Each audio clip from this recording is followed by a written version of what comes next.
0.021 due to the declared local health pandemic. For the record, my name is Madeline Sundberg, and I serve as the chair of the Minneapolis Heritage Preservation Commission. I will now call this meeting to order and ask the clerk to call the roll so we may verify the presence of a quorum. Bjornberg. Present. Fritz. Present. Howard. Present. Johnson. Present. Mack. Present. Sandbolt. Stady. Here. Sundberg. Present.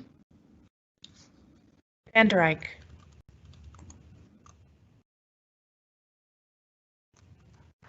That's 7 commissioners. Thank you. Let the record reflect that we do have quorum. With that, we will proceed to our agenda, a copy of which was posted for the public access to the city's legislative information management system, which is available at lims.minneapolismn.gov. Our first order of business is to adopt the agenda for this meeting. We'll work from the agendas that are available online. I will go through the agenda and sort out which items will be continued to a future meeting, what items will be discussed, and what items will be put on the consent agenda to be approved as recommended by staff without further discussion. Item number 4 is 300 Washington Avenue South, Ward 3. This is a certificate of appropriateness, and it's recommended to be continued to the October 13th meeting. It'll be on consent unless someone wishes to speak in opposition to or modify the staff recommendation. Is there anyone who wishes to speak, pull item number 4 from the consent agenda, commissioners? This is Commissioner Mack. I saw no explanation for the continuance, and I was a little concerned because it's another month and gets into colder weather. So I don't know if I missed something in the staff report, but I'm curious why it's being continued. We've Okay. actually discussed it before, right? Or We have discussed it before, we yeah. didn't discuss it. We continued it before, perhaps. Okay. I think if you'd like the answer to that question, it will need to be pulled from consent and then can be discussed before it's continued. Okay, sorry about that. But That's okay. So item number 4, 300 Washington Avenue South, we will continue it, but I think if I pull it from consent, then we can discuss it first. Item number 5, 2815 and 2819 Johnson Street Northeast, Ward 1. That's a certificate of appropriateness and historic variance for the Hollywood Theater to be used as a reception or meeting hall, recommended for approval with conditions. That was recommended for the consent agenda. Commissioners, are there any members of the commission who wish to speak in opposition to or modify the staff recommendations? Is there anyone who wants to pull item number 5 from the consent agenda? Members of the public, I know that there were speakers signed up. If you could press *6 and let me know if you wish to speak in opposition to item number 5, then I can pull it from the consent agenda.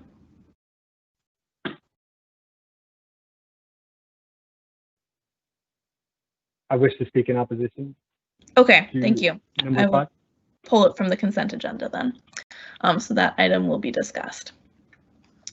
So our proposed agenda then, item number 4, 300 Washington Avenue South, will be continued after we get a clarification on the question of the commissioner. And item number 5, 2815 to 2819 Johnson Street Northeast will be discussed. So there will be a staff presentation, the applicant will present, and then we will call for a public comment on that item. So this is, I'm now like off on my list. So that's the proposed agenda. Commissioners, do I have a motion to approve that proposed agenda? Howard moves. Thank you, Commissioner Howard. Is there a second? Second, Mack. Thank you, Commissioner Mack. With that, I will ask the clerk to call a roll on the motion. Bjornberg, Aye. Fritz, Aye. Howard, Aye. Johnson, Aye. Mack, Aye. Stady,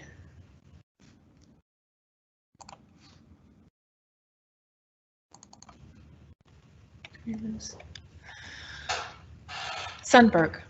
Aye. And one more time, Stady, are you with us? I'm sorry. Okay, so that's 6 yeas.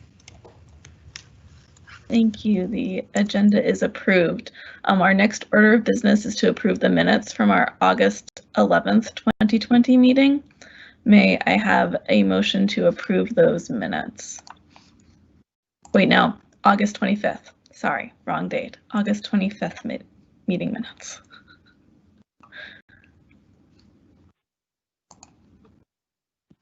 Fritz, so moved. Thank you, Commissioner Fritz. Is there a second? Johnson. Bjornberg seconds. I'll give that to Commissioner Bjornberg. With that, I will ask the clerk to call a roll on the motion. Bjornberg, Aye. Fritz, Aye. Howard, Aye. Johnson, Aye. Mack, Aye. Stady,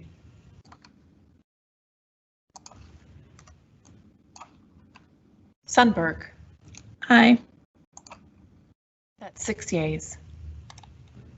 Thank you. The minutes are approved. Before I open the hearing, let me summarize the process for conducting the public hearing in this virtual format. So first, we'll be acting on any items to continue. So that's item number 4. Then I will open the public hearing items. So that's item number 5. We will have the staff presentation, the applicant can speak, and then I will invite public comment. We'll take speakers in the order they are pre-registered if there are any. Speakers will be limited to 2 minutes. If we ask after your name is called, you state your name and address for the record, and then proceed with your comments. After we've completed the list of any pre-registered speakers, we'll see if there are any other speakers in the queue who may have called in. In order to activate your microphone, you'll need to press *6 on your phone. So again, we'll take the list of pre-registered speakers and then open the floor to any other speakers in the queue. Please keep your comments to the specific application that is before us. And then after the public comments are complete, I will close the hearing. Commissioners will deliberate and act on the applications before us. Okay, so item number 4, 300 Washington Avenue South, Ward 3, Certificate of Appropriateness, is recommended to be continued, but there was a question from a commissioner about the reason for the continuation. So I guess, John, would you mind chiming in and answering the question about why it's recommended to be continued? Not at all, Madam Chair. Commissioner Mack, this item has been requested for continuance by the applicant so that they can prepare additional evidence to support their request, which, as you know, staff is recommending denial of. Okay, thank you, John. Commissioner Mack, does that answer your question? Yes, thank you. Okay. I guess with that then, I will ask if there is a motion to continue item number 4 to October 13th meeting. Or if there's additional discussion on that.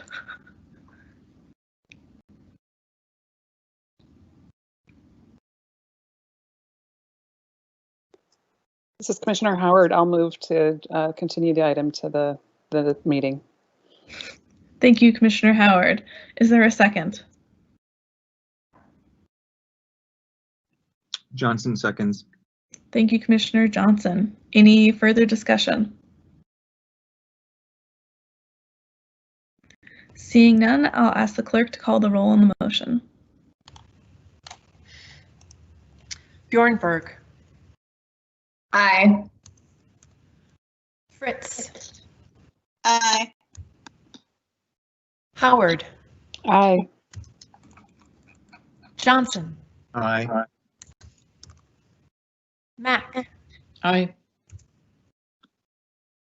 Stady. Aye.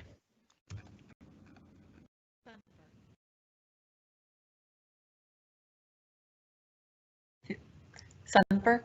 Aye. Thank you. That's 7 yeas. Thank you. That motion passes. The next item on our agenda is item number 5, 2815 2819 Johnson Street Northeast, Ward 1, the Certificate of Appropriateness and Historic Variance for the Hollywood Theater. The staff presentation will be by John Smalley.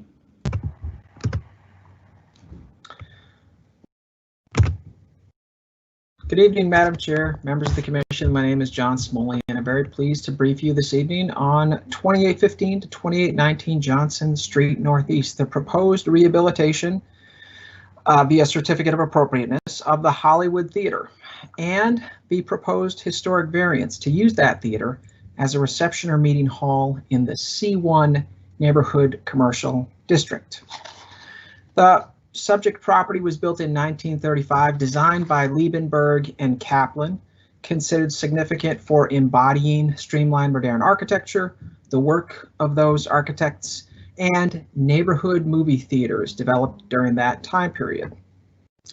This theater has undergone quite a history over time. On the screen before you, you can see pictures of what the interior of the theater, both the auditorium and the first foyer, historically looked like. Again, it began in 1935. It was used as a movie theater until 1987 when it closed, and it's been vacant since 1987. And unfortunately, it has suffered what many vacant buildings suffer over the course of those 30 plus years. Next slide, please. Here you can see a portion of the auditorium itself. This is stage right, some plaster pilasters with 2 exits leading to an emergency exit. In the upper left-hand corner, or I'm sorry, in the upper photo, the lower left-hand corner, you can see a portion of the stage itself. As you can see, the plaster ceiling is no longer in place. The Celotex wall tiles are no longer in place. The floor of the theater itself has been leveled by the property owner. That's one of the improvements, but I take this moment to point out there's been substantial deterioration over time, and the applicant has embarked on a multi-year, multi-phased effort to rehabilitate this theater for use as a reception and meeting hall. In 1993, the city purchased the building and tried through a variety of requests for proposals to obtain a buyer, such as Mr. Volna, the current applicant. In 2014, the city approved the sale of the Hollywood Theater property to this gentleman, and he entered into a redevelopment contract that he has since been working to complete. The applicant team has undergone not only work with the city to rehabilitate the theater, but also work with the State Historic Preservation Office and National Park Service.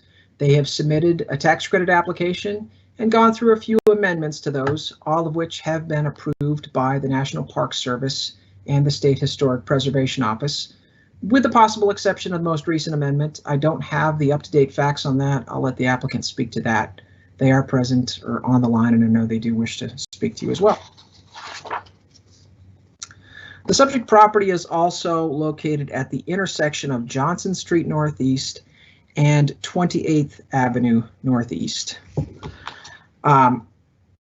This is a small commercial corridor that the neighborhood group itself considers to be the heart of the neighborhood. The rehabilitation is fairly extensive. It's occurring both on the inside of the theater and of the outside of the theater, both of which are designated. I should point out that not every portion of the inside of the theater is designated. The auditorium, which you can see in these photos before you, is designated, as are the first foyer and second foyer, lower levels of the theater that contain restrooms and space for mechanical equipment. Those portions of the theater aren't designated, so I will focus my presentation on the changes to the designated portions of the theater itself. Here you can see a picture of the inside of the auditorium from the stage, oriented toward the balcony. Next slide, please. Which has undergone considerable change, as you can see from this photo. On the balcony itself, the applicant proposes to construct a series of terraced platforms with very simple wire cables to facilitate the reuse of the space as a reception and meeting hall. The projection booth, which you can see in the lower photo in the upper left-hand corner, will be rehabilitated into some changing rooms and a bridal suite for members of the wedding party to get ready in the event of, say, a wedding to be held in this reception or meeting hall. Next slide, please. Here's a top-down view of the first floor plan, where you can see some of the specific changes the applicant is proposing to the theater. The stage itself is going to stay mostly intact, with the possible exception of the infill of a small portion of the stage itself, where some LED lighting will replace some missing stage lighting.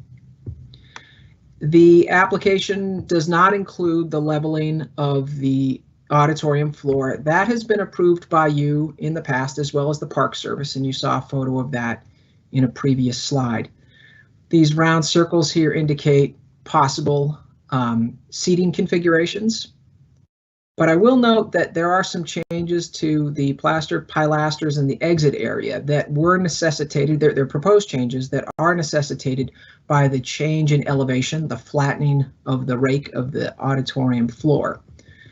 Now these spaces here that were once exits actually sit a few feet above the floor itself, and due to headroom and building code required clearances and rise and run of any stairs, those are no longer able to function as exits. And so for that reason, the applicant has proposed to install, again, very simple railings, protective barriers over those areas. Next slide, please. In the left portion of this side, the left-hand portion of this side, you can see the terraced platforms that will be, or that are proposed to be installed above the existing balcony seating area, where no seats are left, of course, as you saw on a previous slide, only the seating rows are left. Next slide, please. Here's a shot of the exterior of the theater, specifically the south facade on the upper photo. The applicant is proposing to install some windows in both this southern facade and the northern facade. Next slide, please. Here you can see a view of those windows from the interior of the building, where severely deteriorated streamlined modern porthole light fixtures have been removed. They are in such a deteriorated state that they are not able to be preserved. The applicant does propose to replace these fixtures. They do have the original plans from Liebenberg and Kaplan, and they are using those to reconstruct the lights using the specific designs depicted on those plans. The windows that the applicant is proposing are 4. And as you can see from the next slide, you can also see them from the outside of the building. This is a slight change to what they had proposed previously to you all, which you all had approved, specifically windows on the north side of the building only. Those windows were larger. These windows are smaller. The windows before there were only 3, but now they're proposing 4 on both the northern and southern sides of the building. Whereas you saw in a previous slide, the wall is very simple. No ornamental materials exist there. Very plain secondary brick and fireproof tile exist on the outside and inside of that wall, respectively. The applicant is trying to keep the windows fairly narrow to ensure that they don't require excessive structural changes to the wall itself. Next slide, please. The windows themselves are proposed to be anodized aluminum, and the guidelines for the theater state that anodized aluminum should not be used on the theater in any windows that are proposed for the theater itself. And so for that reason, staff recommends that the windows have a flat black painted finish, which will match the 3 thin projection booth windows that you can see on the front facade, the upper portion of the front facade in this historic photo of the Hollywood Theater itself. Next slide, please. That must be my last slide. Other notable changes to the building include some minor concrete paving outside the north facade. Exit door openings that were previously blocked in with plywood will now have new windowless steel doors installed in them, and building code compliant exit hardware. At the roof, the original precast concrete planks will be repaired. The non-historic roofing membrane that failed and caused quite a bit of the deterioration in the theater that required removal of the plaster and Celotex tile walls. That roof will be replaced with a new EPDM membrane at the gambrel roof. Salvaged terracotta capstones, which are the only ornamental feature on the roof itself, will all be removed but reinstalled after the EPDM is put in place. Any damaged capstones will be repaired, and cracked or broken capstones will be replaced in kind. Mechanical units will also be positioned on the flat roof on the west side of the building, and 2 openings designed to accommodate ductwork will be installed through the brick wall on that side of the building. This is a recessed portion of the wall, and just to show you from this particular photo here, you actually cannot see it. It's where the roof itself switches from a flat roof to a gambrel roof. And so that mechanical equipment, the applicant has provided some line of sight studies that indicate the equipment itself, as well as a skylight proposed for replacement on the roof, a non-historic skylight, will all be very difficult to see from the public right of way. There'll be a metal roof hatch and code compliant guards positioned there as well.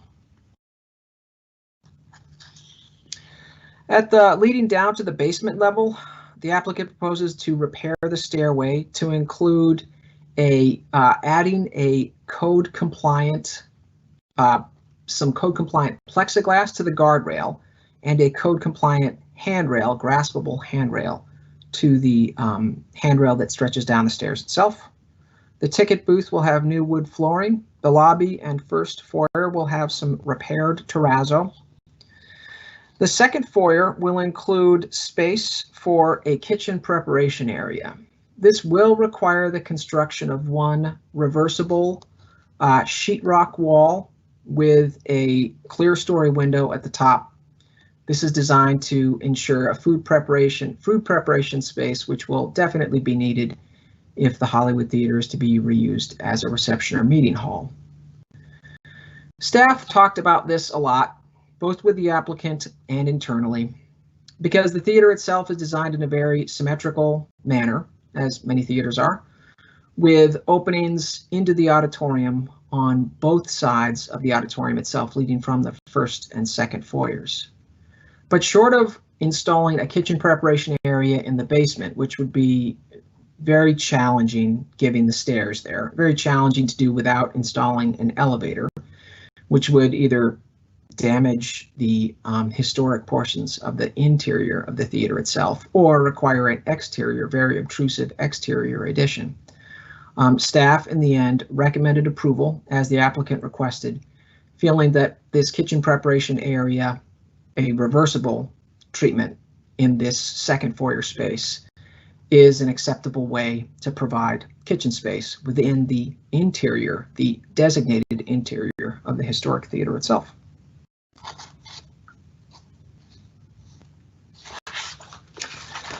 Other notable changes in the auditorium include carpeting on the non-historic concrete floor that's proposed, a metal code-compliant accessible metal ramp, very simple ramp that will lead up to the stage itself, ensuring persons of all abilities have full access to both the theater floor and the stage. Some additional lighting and fabric curtains to cover up some openings along the side walls near the plaster pilasters, and some additional plumbing work as well.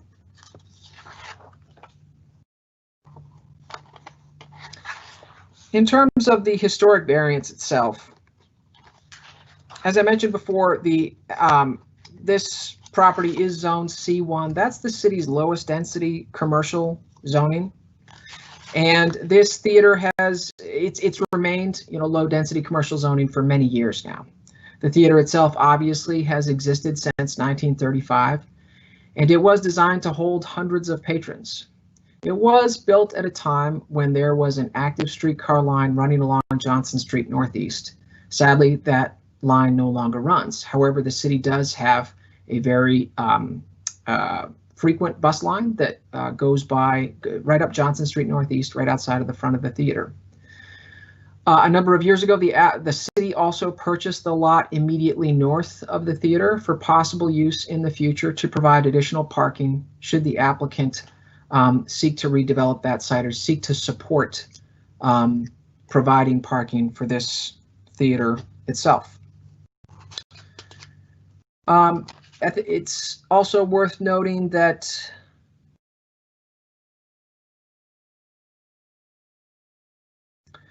this existing C1 zoning does allow the building to be used for a variety of residential and non-residential uses, but the use of the theater as a reception or meeting hall would require fewer interior alterations than other authorized commercial uses.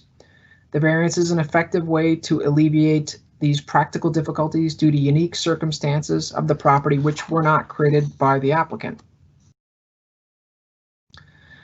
It's also important to note that the Heritage Preservation Commission did previously grant the applicant a historic variance to use the building for this very same use back in 2016. I'm available for any questions you may have, and I know the applicant is on the line and wishes to speak as well. Thank you, John. I do have a quick question. I saw that we had a written public comment about the parking, so I just wanted to clarify. I understand that the new proposed use is a lower parking requirement than the former use would have been. I guess I'm curious how many parking spaces there actually are currently provided, or is it just street parking at this point? It's strictly, Madam Chair, members of the commission, it's strictly on-street parking at this point, as it was historically. Okay, thank you. Are there other questions for staff?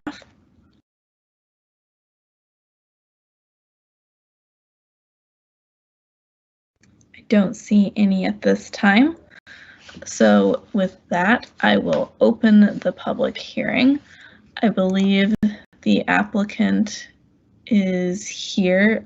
Megan Elliott, are you on the line? If you could press *6 to activate your microphone and state your name and address for the record.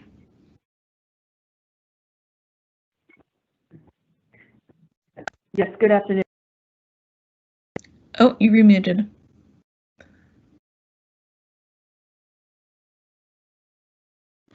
Good.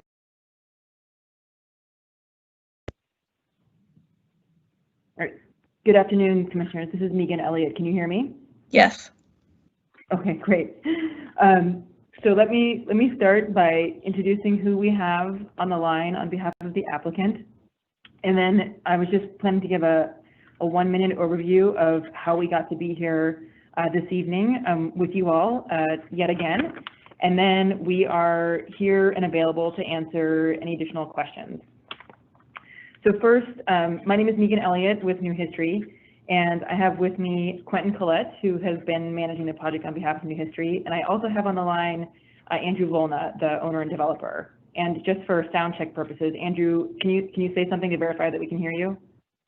Can you hear me? Yes. Great. Okay. Thank you. So on this line, you have access to all three of us for questions.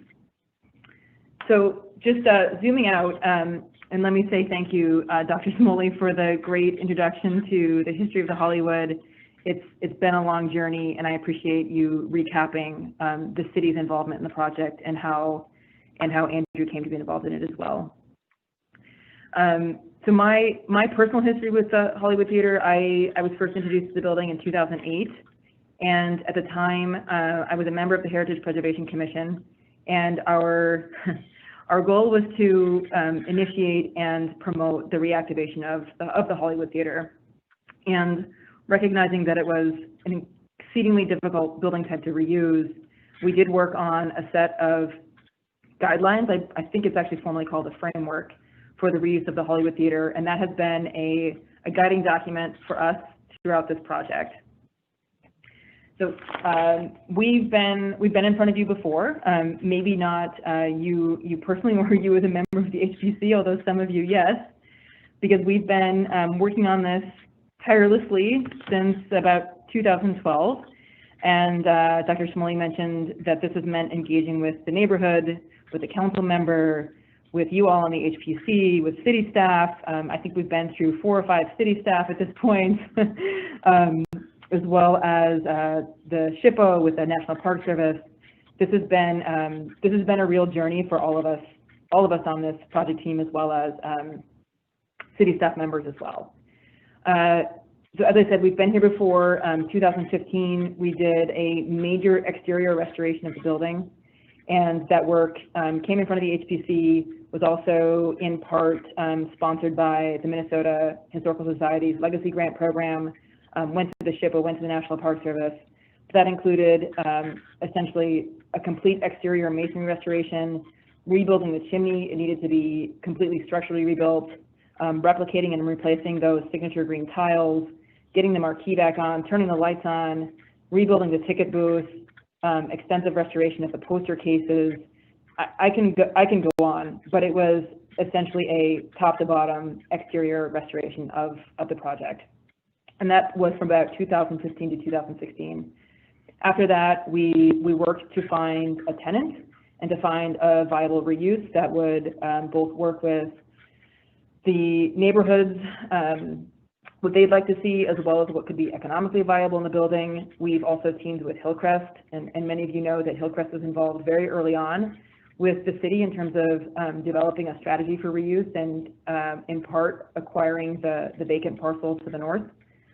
We've worked with Hillcrest, and in the last 3 or 4 years, we have now come to you with the final, I'll say final in air quotes, but the final design for the use-related improvements to the interior.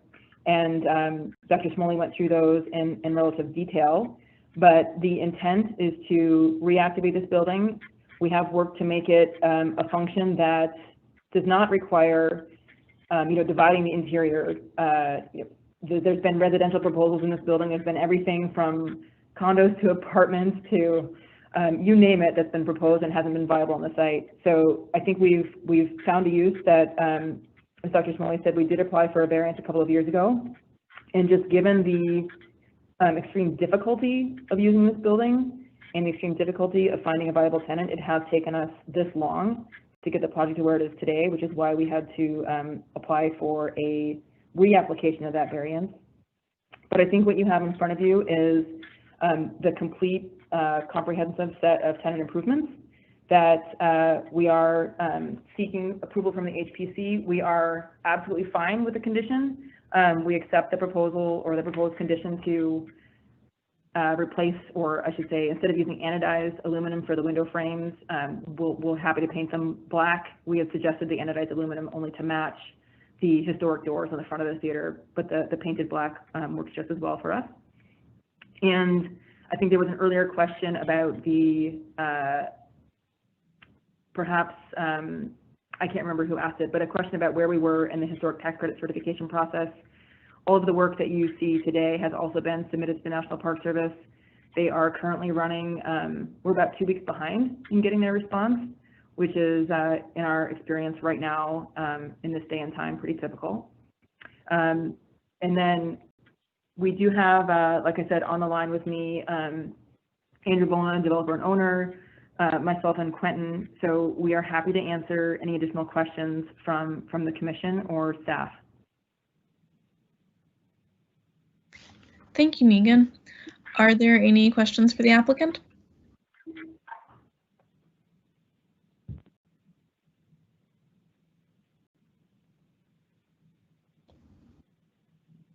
Commissioners, any questions?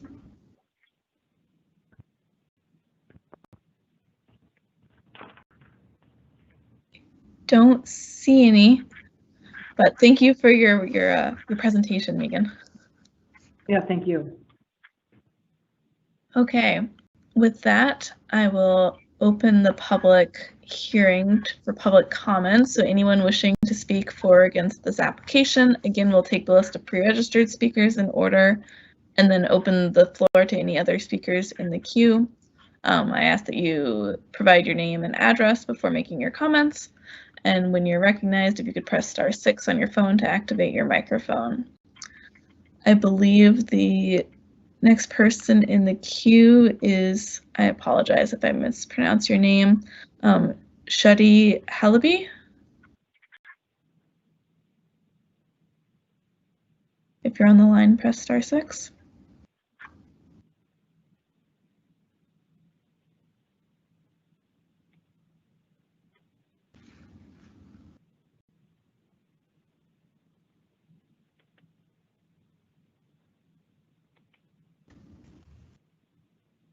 Staff, can we tell if they're on the line? Chair Sundberg, they are on the line and they did unmute themselves, but I'm not sure what's going on. Okay. So just see if we can give them another moment to respond. Thank you. Okay.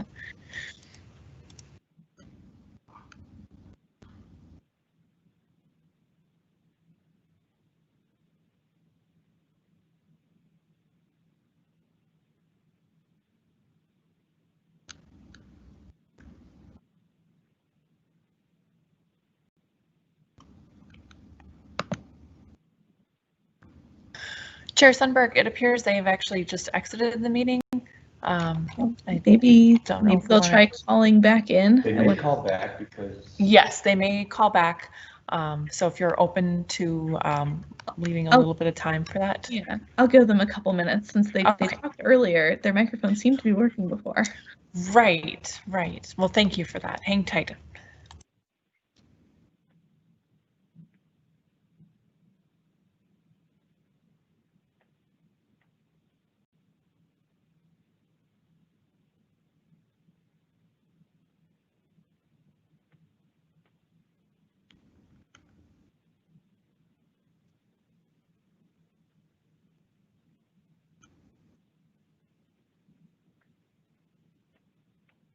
Checking to see if you successfully called back in.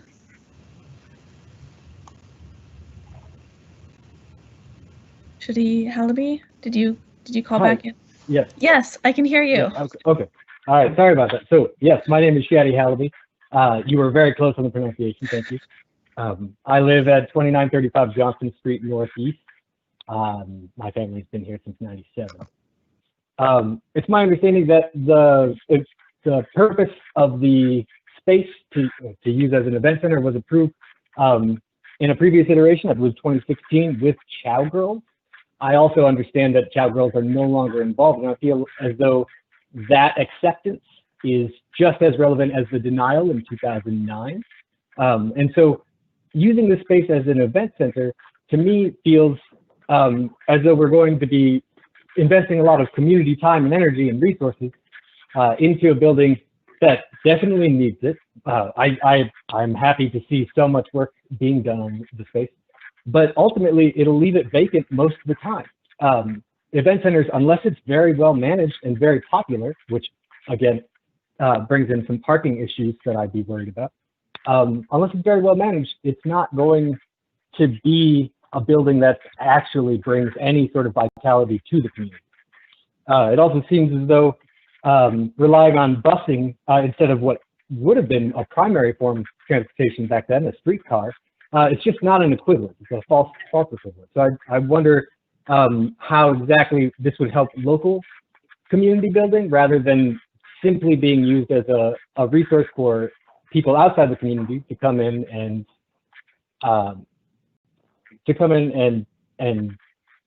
well, experience our nice neighborhood mostly. There's been a lot of revitalization in our community that I think has been very hard won. Watching NAMS turn into Pops, turn into a few other places, I think. But currently, as Hazel's has been pretty successful, seemingly.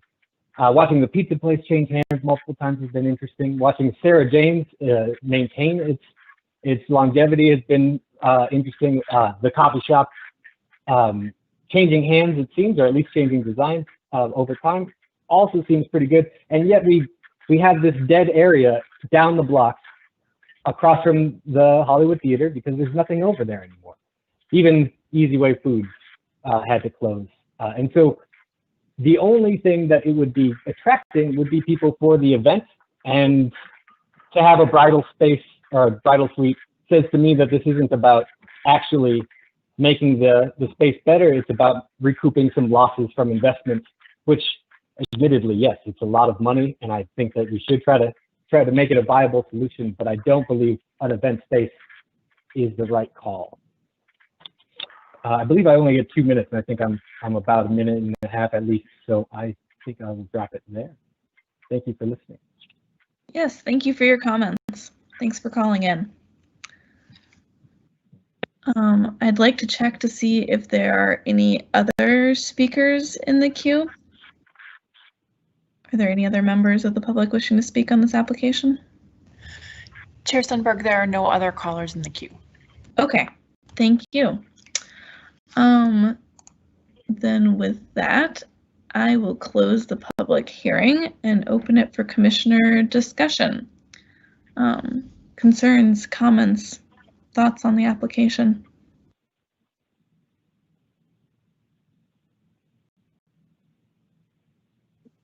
Well, this is Commissioner Mack.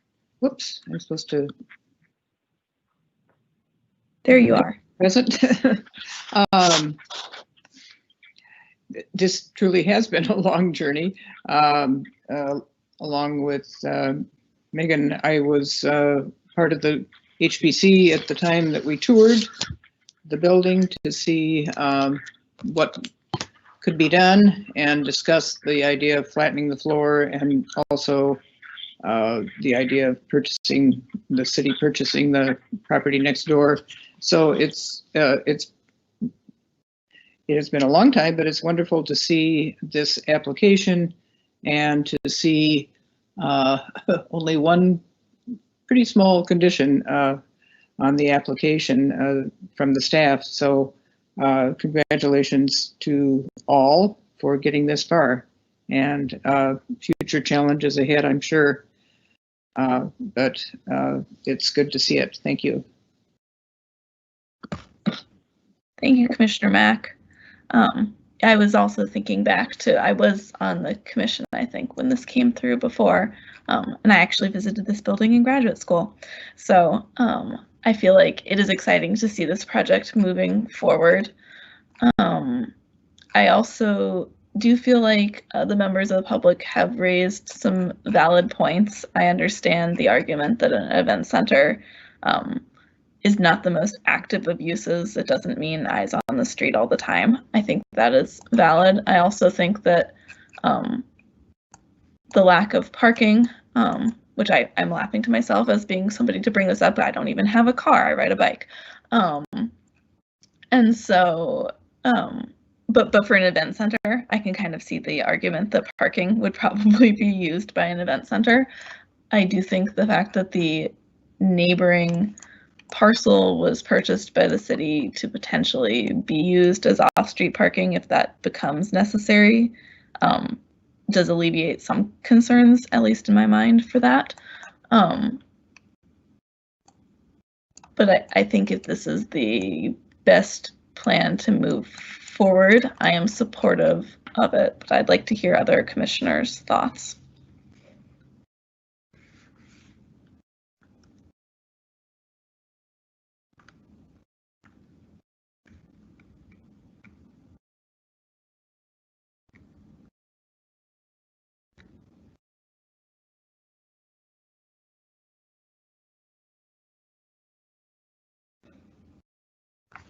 Does nobody else have an opinion on this item? Oh, I think I also need to say for the record that Commissioner Bjornberg recused herself for this item, just so it's on the record.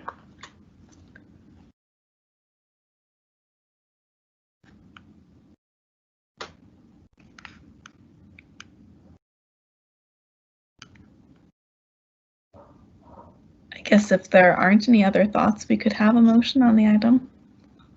This is Commissioner Howard. I was going to type in my name and I realized no one else is speaking, so I might as well just turn on the camera. I was chuckling to myself because I kept on going, nevertheless, the Hollywood persisted through the whole presentation. I'm excited to see the building reused. I'm excited to see the smaller windows, despite what was approved by the commission when we saw it last time. So I'm excited about all of this. It's a great building. I think it'll be a great asset. I appreciate the concerns about parking, but then I live near Uptown and we just reopened the suburban world and there's no parking on the streets. Everyone just goes to the streets or to the nearby ramps. Of course, during the pandemic, we don't really know what that looks like yet. So I appreciate the concerns that are raised. As for the use, we really can't talk about use other than how it impacts the design. And I think that the design is fine. So I'll make a motion. And I don't know, Chair Sundberg, should we do both the certificate of appropriateness and the variance together, or should we do them separately? I believe they have to be separate motions. Okay, so I'll make a motion to approve the certificate of appropriateness to rehabilitate the Hollywood Theater, subject to the conditions as written in the agenda. Thank you, Commissioner Howard. Is there a second on that motion? Johnson seconds. Thank you, Commissioner Johnson. Any further discussion on the certificate of appropriateness? Seeing none, I will ask the clerk to call the roll on that motion.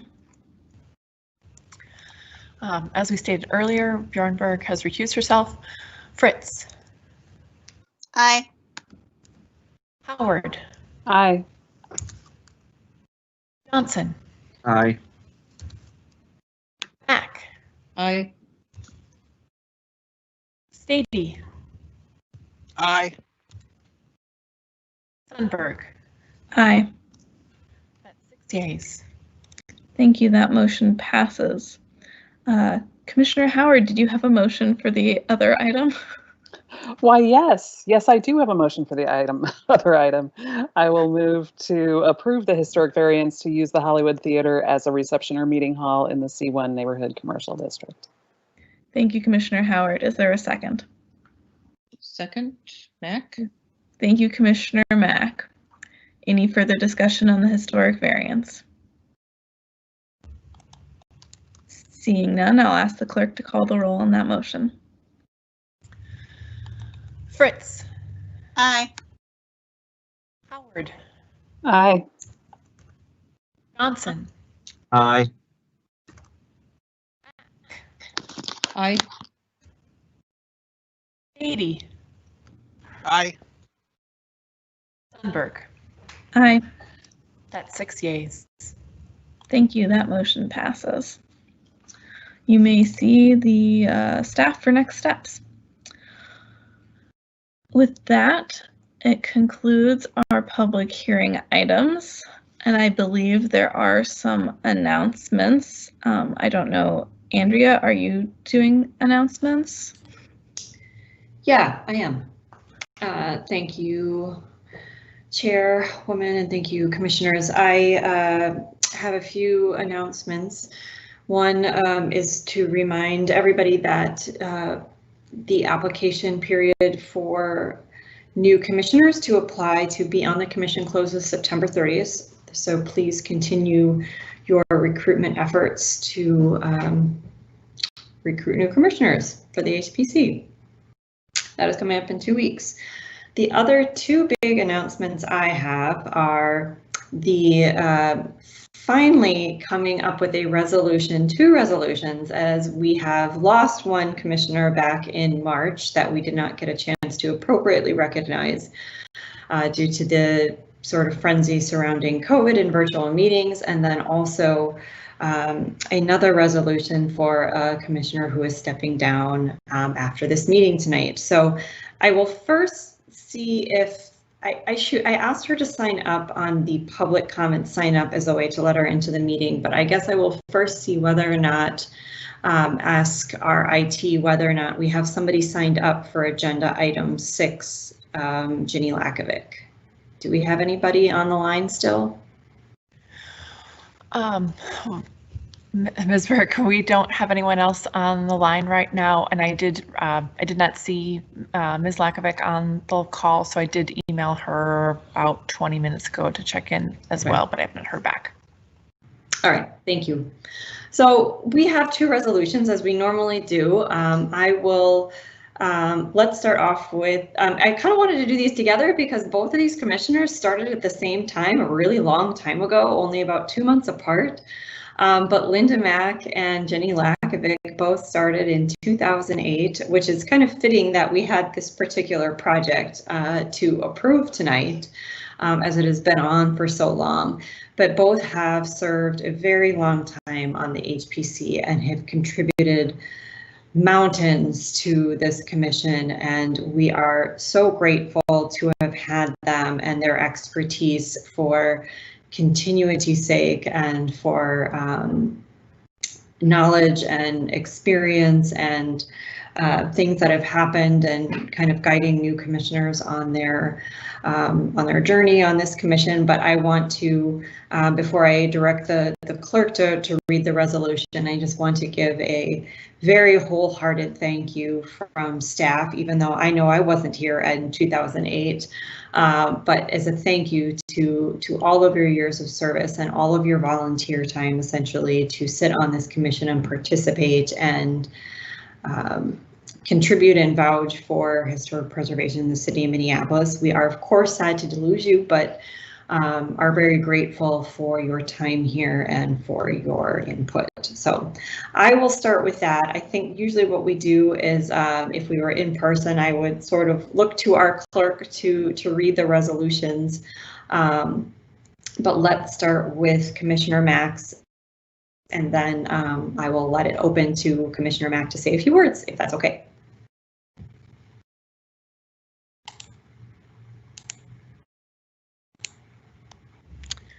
All right. Resolution of appreciation for Linda Mack and her dedicated service to the Minneapolis Heritage Preservation Commission.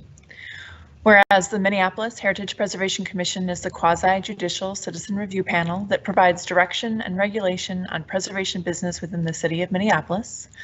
And whereas Linda has served on the City of Minneapolis Heritage Preservation Commission since March of 2008 and has participated in over 290 public hearings and in countless deliberations and actions of the Commission.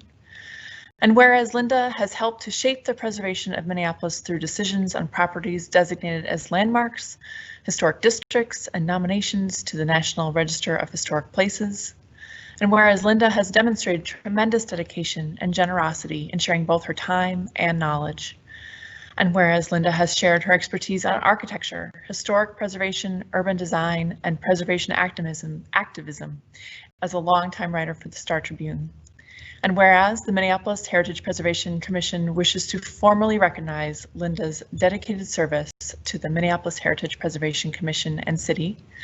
Now, be it resolved by the Minneapolis Heritage Preservation Commission and the staff to the Minneapolis Heritage Preservation Commission of the City of Minneapolis, that we thank Linda Mack for her faithful and constructive service in extending the progress of the city and in promoting the welfare of its people, that we extend her our best wishes for good health and happiness in all of life's endeavors, trusting that the friendships and understanding built in our mutual undertakings will be with us always. Approved by the Minneapolis Heritage Preservation Commission on this day, 15th of September 2020. Thank you, Rachel. Commissioner Mack, do you want to say anything, or it's okay if you don't? Sure. Thank you. I appreciate the thoughts. It's been a great privilege to serve and to get to know the other people who serve the city in so many ways, both the commissioners and the staff, which I hope that you will pass on my my deep gratitude to the various staff members who are now with us, and I think of the ones who've been with us, and so many great reports have been filed. Historic districts have been named, and they have been, guidelines have been created. It's really been an impressive process, and I wish you all good speed in your efforts as commissioners now in moving this forward and making sure that Minneapolis's historic resources will be preserved. Thank you very much. Thank you, Commissioner Mack. I hope that once we're able to all be together in person again, we can throw you and Ginny a proper going away party like we normally would do. But that has to be a little bit further down the line. Andrea, did you have?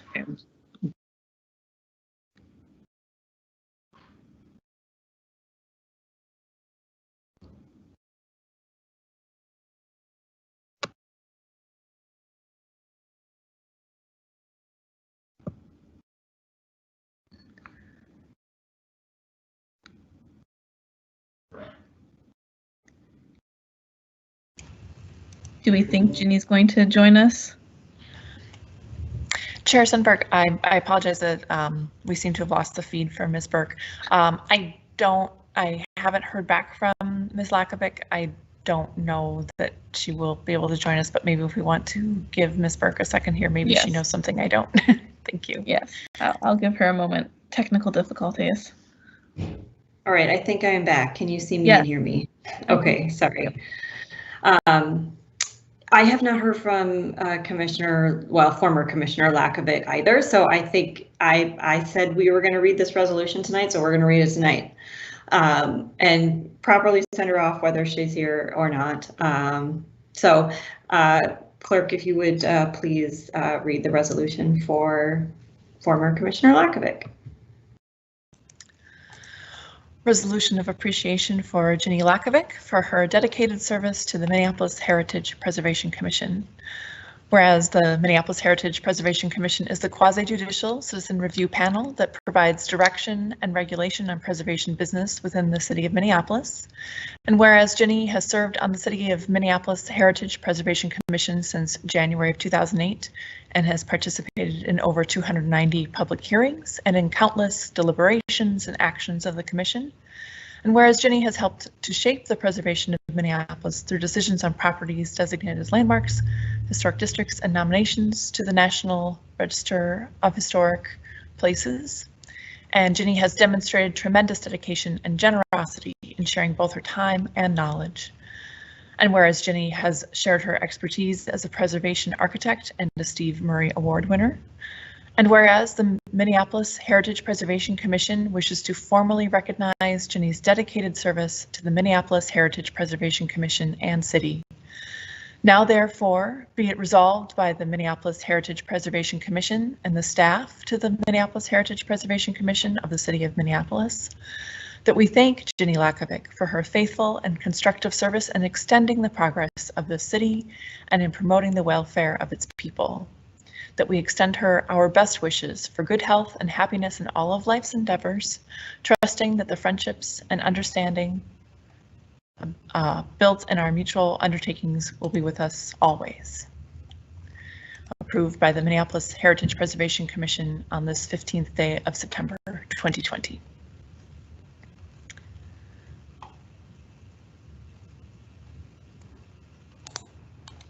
Thank you, Rachel. I will jump in. Forgive me, Madam Chair. Yes, without Ginny present, I will just say something quick. Essentially, she also started in 2008 and has done an amazing job as our chair, I think, for 3 years. We have missed her expertise on the commission as well, but she is off spending her Tuesday nights doing other things right now. But anyways, I just wanted to say thanks to her as well, whether or not she's here or not, and would have given her a chance to speak had she been on the line. But she's not. But if anybody else wanted to say anything about Ginny, please go ahead.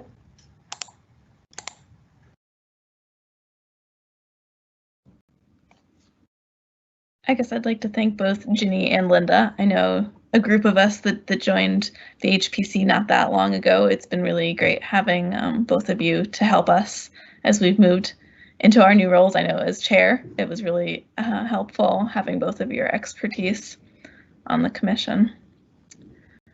Are there any other commissioners who would like to speak? Commissioner Stady.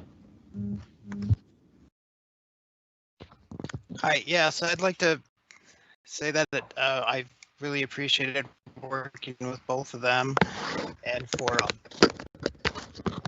Jenny's leadership and for her architectural knowledge, and then for Linda's architectural knowledge, architectural history knowledge, her wisdom, and her institutional knowledge has been really helpful, and also her ability to break some impasses when it comes to actions that sometimes we don't quite get to the language we need to get something passed, and she had the ability to craft that language, and so I'm really going to miss working with Linda and Jenny. Thanks, Ian. I think you'll have to take over that role. Oh gosh.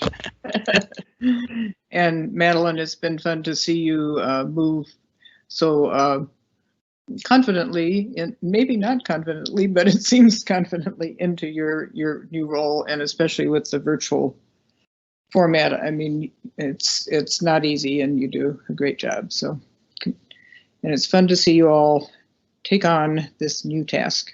Well, it's not a new task. Continue. Thanks. Thank you, Linda. Yeah, I know I chose a great time to decide to run to be chair. Right in time for virtual meetings to start. John Smoley. Thank you, Madam Chair.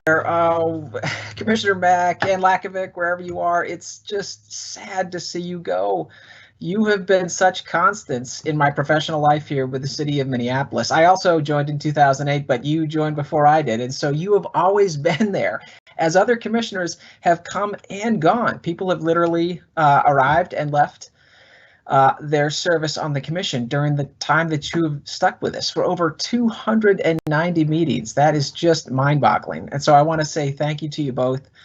Ginny, to you, wherever you are, I know I've enjoyed working with you not only as a commissioner, but also as an applicant, working with you on some, challenging projects. You have really taught me some of the intricacies of architecture and some technical specifications of different materials and things that have helped me tremendously, and that I will, carry forward with me through new applications with new applicants. And Linda, I tell you, preparing staff reports is fun because I can't tell you the number of times I've come across great information that came from your articles as a Star Tribune architectural critic and reporter. Those have infused the reports that we have prepared for you to make great decisions, and you've made so many great decisions as a commissioner here over the years. It's also been a really nice experience to work with you in our outreach efforts, trying to reach out to property owners to convince them to designate properties. Something that's not easy, but with your expertise and just standing in the community has been much easier thanks to you. And also to work with you on some new projects and programs that we've tried to develop, ordinance amendments. You are willing to take additional time above and beyond your meeting time to come out into the community with us and listen and try and address people's concerns and make good recommendations to help us improve our heritage preservation program. So thanks so much to you both. You will be sincerely missed. And I know I speak for many, many other staff members who've reported to you over the years in your service on the commission. So thank you. Well, thank you, John. That means a lot. Thanks. Thank you. I would like to check to see if there are any other new business items or announcements from commissioners.